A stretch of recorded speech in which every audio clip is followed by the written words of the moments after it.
tous, bienvenue sur ma nouvelle vidéo YouTube. Alors aujourd'hui on va parler des mouches de terreau, les sciarides,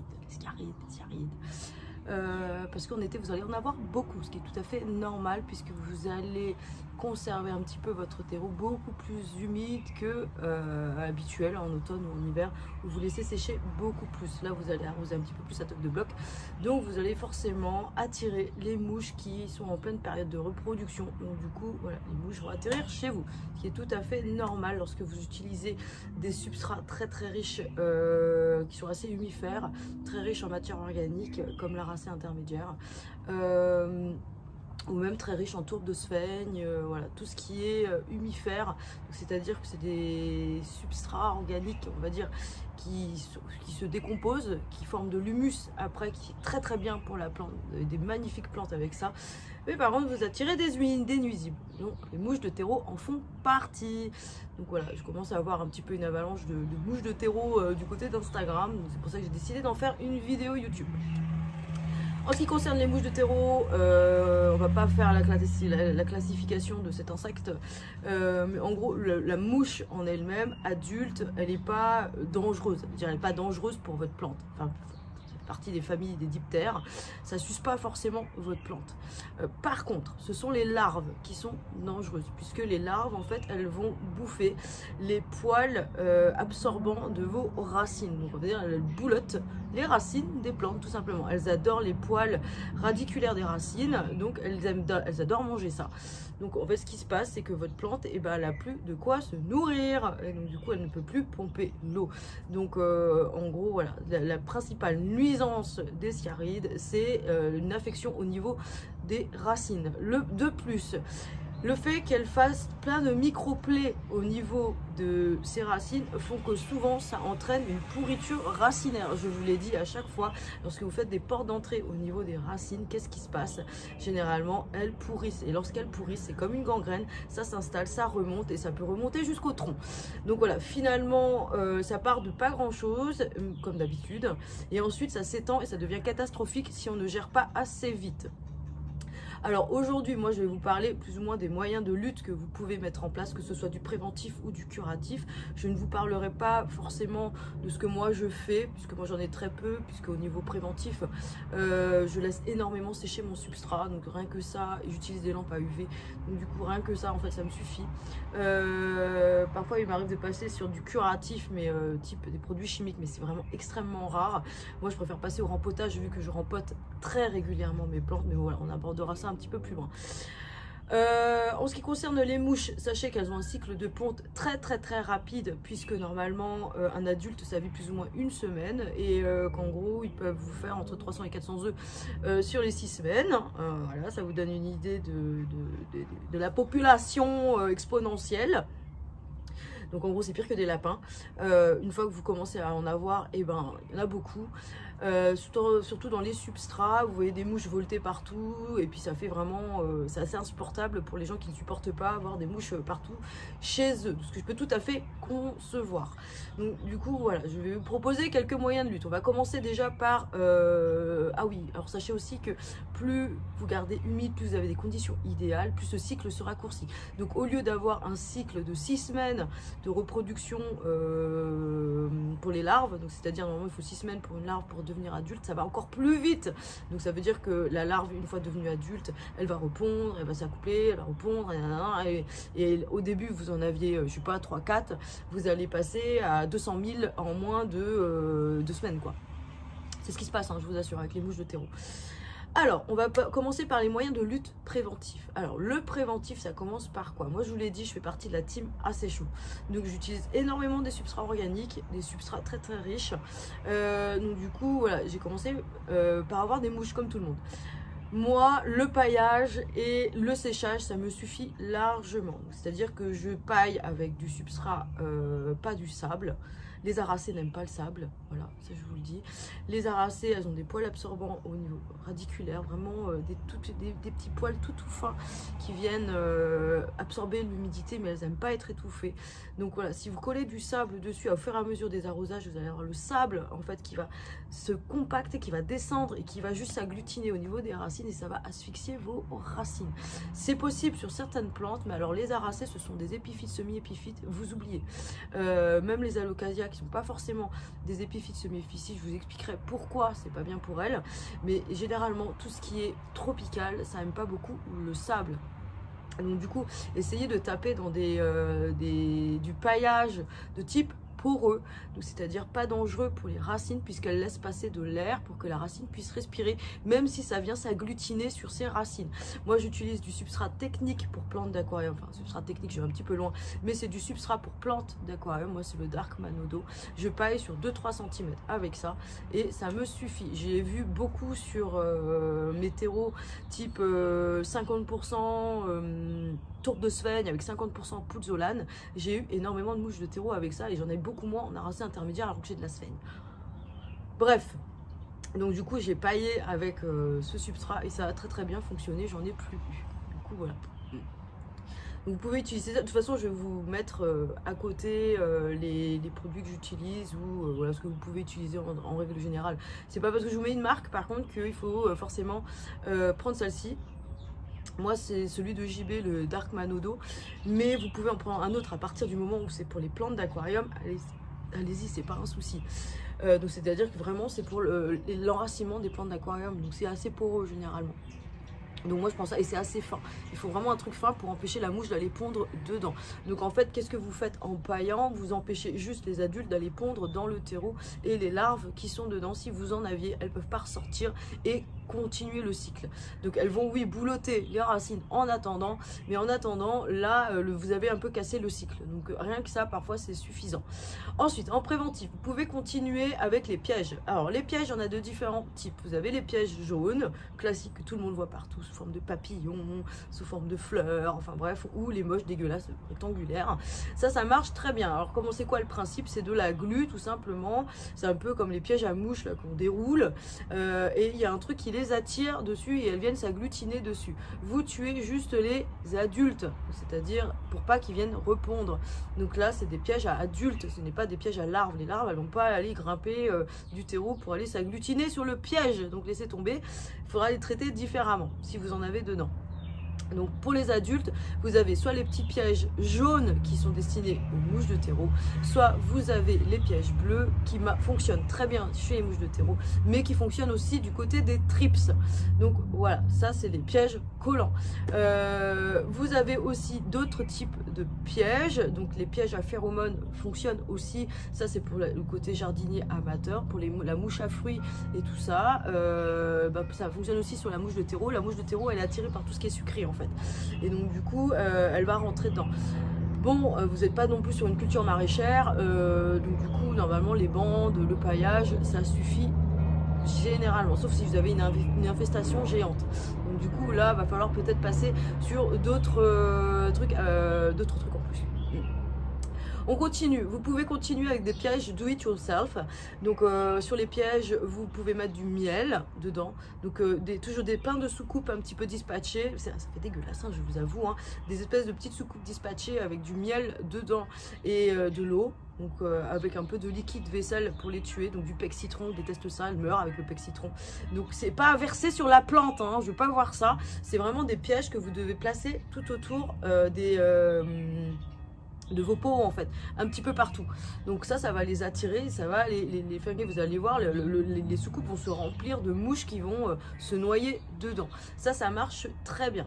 Un autre moyen de lutte un peu préventif, et ça c'est ce que j'utilise, mais je pense que la team Réunion, là aussi de temps en temps, puisque en fait on voit plein de enfin on voit plein de mouches se faire éclater dessus, c'est les lampes UV anti-moustiques qu'il faut laisser H24. Donc c'est-à-dire que vous ne devez pas le laisser en route juste la journée ou juste la nuit, vous le laissez tourner H24. C'est des pièges qui sont destinés aux moustiques mais qui attirent aussi les mouches de terreau et elles viennent se fracasser dessus et se faire électrocuter. C'est un peu violent mais ça marche très très bien. Donc en gros voilà, ça c'est pour le préventif, on a ce type un petit peu de piège. On a les nématodes. Les nématodes c'est très bien mais là on rentre dans une autre catégorie qui est à la fois préventive et à la fois curative, puisque ce sont des prédateurs, on va dire, des mouches de terreau. Donc, c'est Sternenemia felsiae, je crois, qui fonctionne dessus. Donc, vous pouvez aller sur des sites de vente de nématodes, ça marche très très bien. Par contre, il faut ne pas avoir traité de façon chimique votre terreau avant. C'est-à-dire que si vous avez commencé à traiter votre terreau de façon chimique, laissez tomber, les nématodes, vous allez les flinguer. Vous allez, par exemple, balancer de la pyréthrine dans votre terreau en pensant tuer les larves et que ensuite vous prenez des nématodes, genre 3 jours après, et vous les posez dessus, vous allez tuer vos nématodes. Donc une fois la sélection faite, soit vous passez sur les prédateurs, soit vous passez sur le chimique, mais ne faites pas les deux en même temps, ça c'est interdit. Donc les nématodes fonctionnent très très bien. Donc les nématodes, ce que vous allez faire, vous allez acheter des petits sachets, vous allez calculer le nombre de sachets qu'il vous faut par rapport à la surface de plantes que vous avez et vous allez dispatcher les petits sachets près des plantes et vous allez voir, ça va éradiquer vos mouches de terreau. Donc en gros c'est vraiment pas mal, mais par contre il faut les garder pour toute la saison. Donc c'est à dire que c'est pas parce que vous n'avez plus de mouches qu'il faut pas continuer à mettre des petits sachets. Donc c'est pour ça qu'on rentre dans le préventif. Donc c'est à dire que les nématodes, lorsqu'elles ont plus rien à bouffer, généralement elles meurent. Donc du coup, mais ça n'empêchera pas les mouches de revenir, puisque si vous ouvrez grand vos fenêtres ça peut revenir.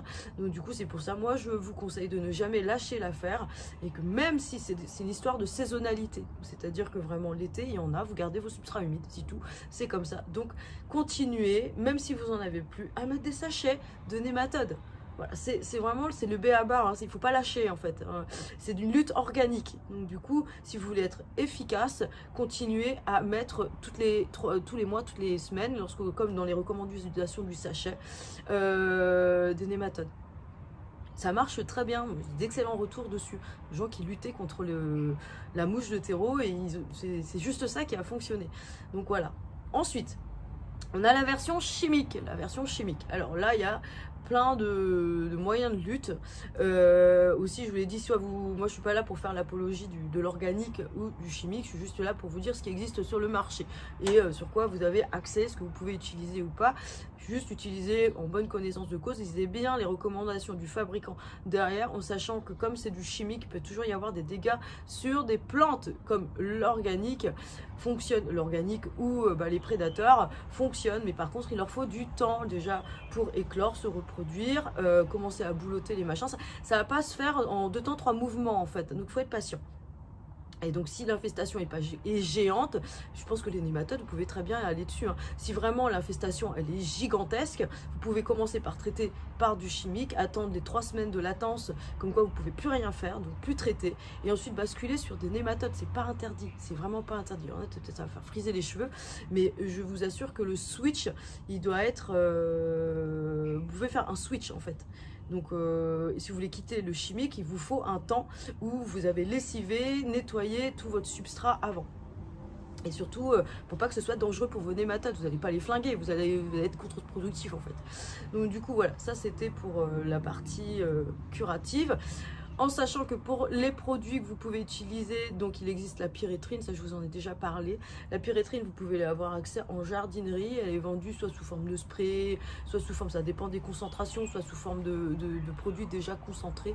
En sachant que plus vous montez les dosages de pyréthrine, plus il va être violent et il peut être délétère aussi pour la plante. Donc ça, vous pouvez bien sûr arroser vos plantes avec. C'est un insecticide contact. Généralement, c'est du contact. Donc c'est-à-dire que lorsque vous arrosez votre plante avec, qu'est-ce qui se passe? La pyréthrine va se mettre en contact avec les larves qui sont à l'intérieur et ça va tout simplement les flinguer. Voilà, c'est ce qui se passe généralement. Là, pour cette fois, ça va être un petit peu plus délicat, puisque les plantes, par exemple les calathea, moi je vais vous prendre une sténante, vous voyez les racines, elles sont toutes fines, mais vraiment toutes fines dedans. Là, moi j'aime bien aussi les pots transparents, puisqu'on peut voir justement s'il y a des larves de cyaриdes en train de boulotter ou pas vos racines. Lorsque vous avez un système très fin comme ça, généralement, ils n'aiment pas trop la pyrètrine. Et généralement, elles descendent un petit peu leurs feuilles derrière, ce qui est tout à fait normal. Si vous le faites en connaissance de cause, parce que vous voulez vraiment traiter, ben voilà, vous allez avoir quelques feuilles avec des dégâts. Par contre, un autre traitement aussi consiste au rempotage et ensuite vous faites les nématodes. Ça aussi, ça fonctionne très bien. Ça aussi, j'ai oublié de vous en parler, je ne suis pas vraiment dans l'ordre. Mais voilà, vous passez par la case rempotage, donc vous giclez toutes les larves et vous basculez sur du substrat plus safe en prenant le risque du rempotage sur une plante pas trop saine. Donc vous voyez un petit peu le délire. Voilà, c'est toujours un petit peu, est-ce que ça vaut le coup que je rempote ou pas. Et ensuite, vous mettez vos nématodes et voilà, comme ça, ils viennent bouffer un petit peu ce qui reste. Et ici, éventuellement, voilà, là, vous passez sur du préventif, quoi, en gros. Ensuite, après la pyrètrine, on a bien sûr d'autres molécules. J'ai hésité à vous en parler, mais bon, voilà, je vous dis, bon, c'est vendu en jardinerie, ça fonctionne. C'est le spinosad. Le spinosad, c'est une très vieille molécule qui existe depuis 30 ans, on va dire, 10-30 ans. C'est utilisé pour la mouche du taupin. C'est en jardinerie, hein, en fait, c'est de la jardinerie amateur. En fait, ça fonctionne aussi sur les mouches de terreau. C'est-à-dire que ça casse le cycle, ça tue les larves. Donc du coup, c'est des petits granulés à épandre sur votre terreau. Et il faut attendre quelques lessivages pour que les granulés rentrent en contact avec leur terreau et libèrent le spinosad. C'est pas forcément quelque chose que je fais tout le temps. Moi, je vous l'ai dit, je préfère soit rempoter, soit... Enfin, rempoter, ça dépend. Mais je préfère faire sécher mes substrats, ça commence déjà par là. Et en fait, j'ai très peu de mouches, hein, donc je comprends quand vous en avez. Moi, ça me rend un peu ma boule, mais j'ai rarement une grosse infestation. Donc pour moi, le paillis et quitte le rempotage, le paillis ou le séchage, ça me suffit déjà en fait. Donc déjà, faites déjà ça, je pense que c'est déjà pas mal quoi. Avant de passer au spinosad. Je vous en parle, j'ai presque des problèmes de conscience à vous en parler, mais voilà, vraiment ceux qui... Parce qu'il y a des plantes, je peux comprendre, les plantes, certaines refusent d'être séchées complètement. Genre un Philodendron melanocrysum, il ne peut pas être séché complètement. Il va vous détester si vous faites ça. Donc je comprends qu'à un moment, il faut passer sur des traitements un petit peu plus durs. Du coup, le spinosad en fait partie. C'est juste vraiment des... Vous le trouverez en jardinerie, Solabiol le fait, enfin bref, des marques. Et il suffit juste d'en mettre vraiment sur le terreau et d'attendre des lessivages. Ça va tomber et puis ça va tuer les larves, en gros. Mais vraiment, voilà, passer sur du préventif, c'est quand même beaucoup mieux. Là, c'est vraiment, je vous parle de cas d'infestation hyper grave. Vous avez vraiment vos plantes qui sont en danger. Mais passez quand même par la case rempotage. Quand même mieux avant. Ensuite, qu'est-ce qu'il y a d'autre? Bah, écoutez, je pense que je vous ai parlé un petit peu de tout. Moi, sincèrement, les mouches de terreau de mon côté, c'est pas l'enfer, mais chez les autres, effectivement, c'est un peu la cata. Et c'est la saison. Des fois, je vois des collections entières avec plein de pièges partout. Donc, je vois que vous essayez vraiment de vous dépêtrer de ça, mais ça n'a pas l'air de fonctionner parfois.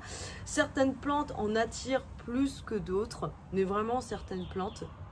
Donc vous avez la permiculite aussi.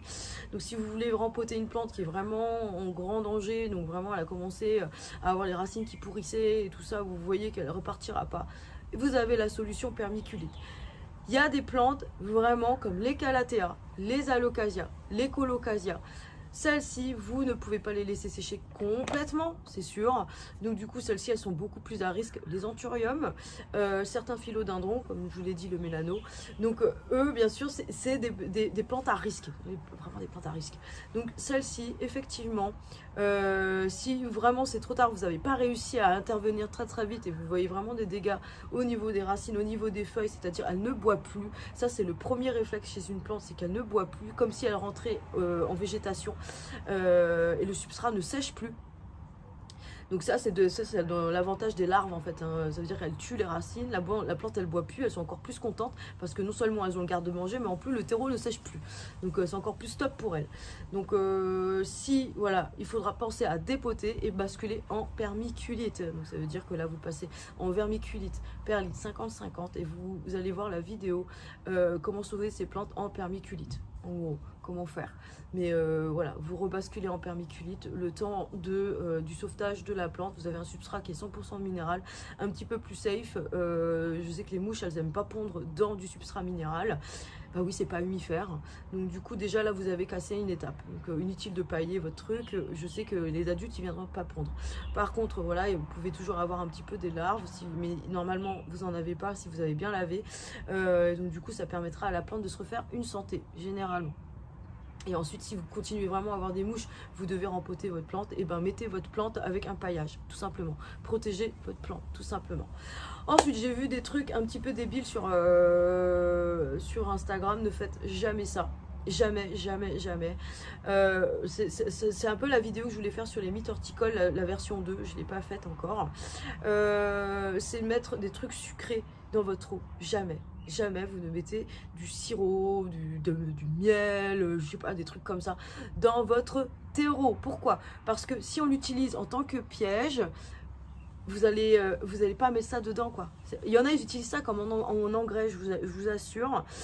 Du miel, de l'alcool, des trucs comme ça. Mais oui, il y a du sucre dedans. Il y a des études qui ont prouvé qu'effectivement ça fonctionnait, mais on est en ppm, c'est-à-dire en petit bas poids moléculaire, vraiment que dalle, quoi. C'est-à-dire c'est même pas une cuillère à café, quoi. C'est encore moins, c'est 3 grains de sucre. Et je vois de plus en plus de réels, de vidéos où il y a des gens qui balancent du miel dans leur substrat, des trucs comme ça. Je vois ça, je suis comme ça.